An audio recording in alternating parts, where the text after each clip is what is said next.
بسم الله الرحمن الرحیم.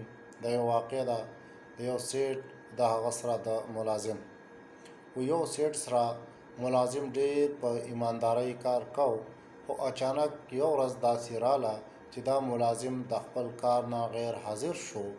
سیټ دا سوچ وکړو چې زما ملازم ډیر په ایماندارۍ سره کار کوي، خو د ده چوټی غرض دا دی چې زما تنخوا چې دا دی د نورې تنخوا نه لږه سیوا شي.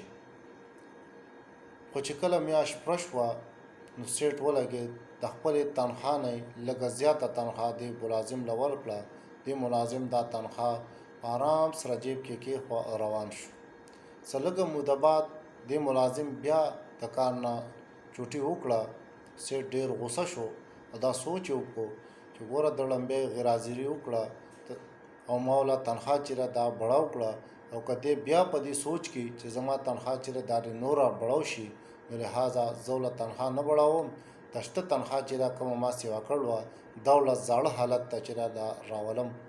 کله میاشت پوره شوه د کومه تنخوا چې اضافي وه هغه یې ترې کټ کړه او زړه تنخوا چې دا دې ملازم له ورکړه. ملازم په آرام سره هغه تنخوا په جیب کې کېښوه او روان شو. سیټ ډېر حیران شو چې ما له لمبې تنخوا سیوا کړه، ده نوم وانغځ. اوس مې له تنخوا په زاړه حالات کړه، بیا هم نوم وانغځ. دا ملازم راغو او ته نه تپوس وکړو.